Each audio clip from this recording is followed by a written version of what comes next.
नमस्कार, मैं हूं अंशिता। बाबरी मस्जिद की शहादत से दिल नहीं भरा कि हिंदू धर्म का चोला ओढ़े अपनी राजनीति को चमकाने वालों की नजर अब महाराष्ट्र की सदियों पुरानी हाजी मलंग दरगाह पर है। इस मुद्दे ने तब ज्यादा तूल पकड़ा जब सीएम शिंदे का बयान आया। उन्होंने कहा कि मलंगगढ़ की मुक्ति करवा कर रहेंगे, लेकिन शिंदे के इस बयान पर हिंदू ट्रस्टी के पलटवार ने राजनीति के माहौल को और गर्मा दिया। हिंदू ट्रस्टी ने साफ शब्दों में कहा कि यहाँ कोई मंदिर नहीं है। अब सवाल यह है कि आखिर अचानक मलंग दरगाह का ये मुद्दा उठाने का मकसद क्या है? क्या शिंदे गुट को इससे कुछ फायदा होगा? इस वीडियो में इसी पर चर्चा करेंगे, लेकिन उससे पहले मामला जानते हैं। महाराष्ट्र की राजनीति में अक्सर हलचल मची ही रहती है। 3 दलों के गठबंधन से चल रही महाराष्ट्र सरकार में सब कुछ ठीक नहीं है, ये बात किसी से छिपी नहीं है। ऐसे में सभी दल खुद को मजबूत करने में लगे हुए हैं। इसी को लेकर राजनीति के जानकार सीएम शिंदे के इस बयान को भी राजनीति से जोड़कर ही देख रहे हैं। दरअसल शिंदे 2 जनवरी को मलंगगढ़ हरिनाम महोत्सव कार्यक्रम में शिरकत करने पहुंचे थे, जहां उन्होंने कहा कि मलंगगढ़ से जुड़ी आपकी भावनाओं को मैं समझता हूं।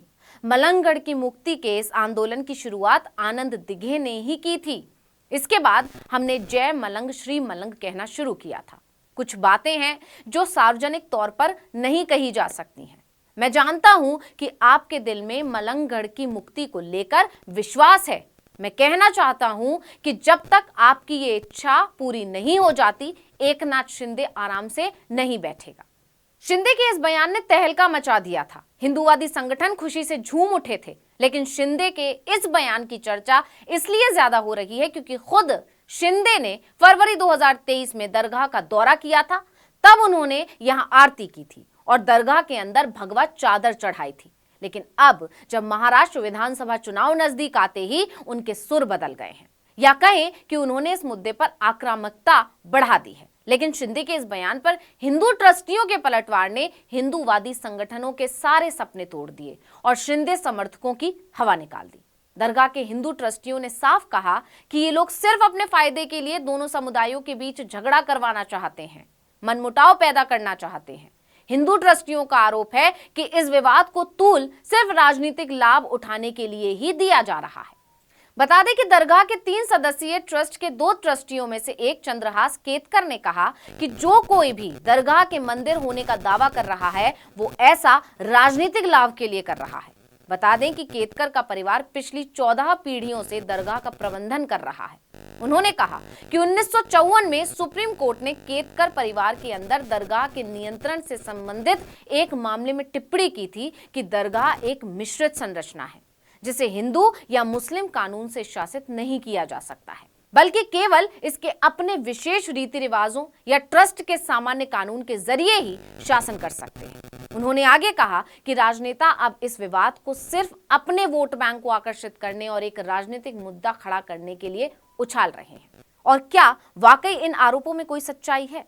इस पर राजनीति के जानकारों का दावा है कि शिवसेना में टूट होने के बाद से पार्टी कमजोर हो गई है। अब शिवसेना, शिंदे गुट और उद्धव गुट अपनी अपनी राजनीतिक जमीन को मजबूत करने में लगे हुए हैं, अपने वोट बैंक को मजबूत करने में लगे हुए हैं। अब क्योंकि पार्टी 2 धड़ों में बटी है, इसलिए जाहिर है कि दोनों का वोट बैंक और सियासी आधार भी एक है। और शिंदे गुट ये भी जानता है कि जनता की सिंपैथी उद्धव के साथ है, इसलिए शिंदे और उनके समर्थक परेशान हैं, क्योंकि विधानसभा चुनाव और लोकसभा चुनाव भी नजदीक है और शिंदे को बीजेपी के सामने खुद को मजबूत दिखाना है, जिससे आगामी चुनावों में ज्यादा से ज्यादा सीटों पर दावेदारी पेश कर सके। क्योंकि ये बात किसी से छिपी नहीं है कि महाराष्ट्र की गठबंधन सरकार में सीट शेयरिंग पर पेच फंसा हुआ है। दरअसल बीजेपी चाहती है कि 2019 में उसने जितनी सीटों पर लोकसभा चुनाव लड़ा था, इस बार उससे ज्यादा सीट पर लड़े। लेकिन 40 विधायकों वाली एकनाथ शिंदे की शिवसेना ने लोकसभा चुनावों के लिए 22 सीटों पर दावा ठोक दिया। शिंदे की सेना ने कहा है कि इन 22 सीटों पर उनकी ताकत बढ़ी है, जबकि बीजेपी ऐसा हरगिज नहीं चाहती। इसलिए शिंदे को अपना वोट बैंक मजबूत करने की जरूरत पड़ गई है। और यह तो हर कोई जानता है कि शिवसेना का वोट बैंक कौन है। इसलिए जानकार दावा कर रहे हैं कि शिंदे ने चुनाव नजदीक आते आते हिंदू मुस्लिम का मुद्दा उछालना शुरू कर दिया है।